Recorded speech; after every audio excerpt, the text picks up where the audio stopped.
Hola, bon dia. Soc la Núria Sanz, estudiant de l'Institut Salvador Espriu, del barri del Clot de Barcelona, i avui us vinc a explicar la situació de l'ús del català en el meu centre. Doncs, per començar, cal remarcar que fora de l'aula els alumnes tendeixen a parlar en castellà, però sí que és veritat que si algú pren la iniciativa de parlar en català, doncs la resta de gent també fa ús del català.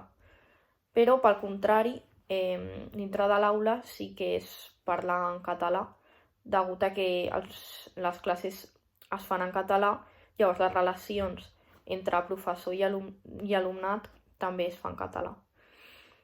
En el meu centre es fan moltes activitats per potenciar l'ús del català durant l'ESO i el batxillerat.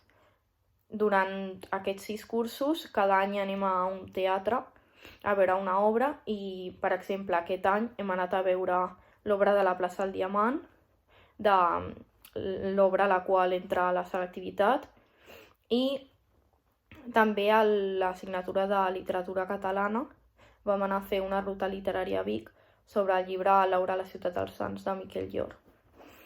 I també durant tots aquests 6 anys fem els Jocs Florals per Sant Jordi, en els quals tots els alumnes hem de fer un poema i un text narratiu en català, i el millor s'emporta un premi.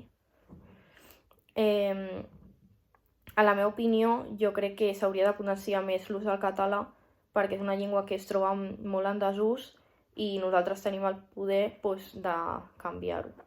Moltes gràcies per la vostra atenció i fins una altra.